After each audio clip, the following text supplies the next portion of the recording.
Okay, today is the 22nd day of July, and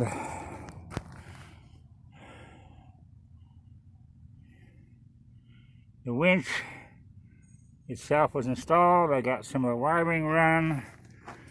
I got to figure out where I'm going to put this, the relay, and I'm going to be doing some different kind of wiring on this thing, so I'm not too sure how I'm going to put in the wireless remote control, which would plug into there.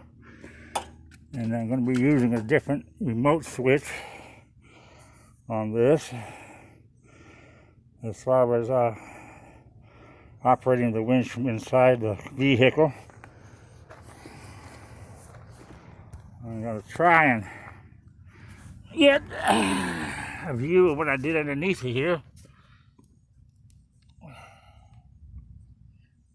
The welds don't look too pretty, but considering I was welding in super thin metal and stick welding, and I had to do just tap welds,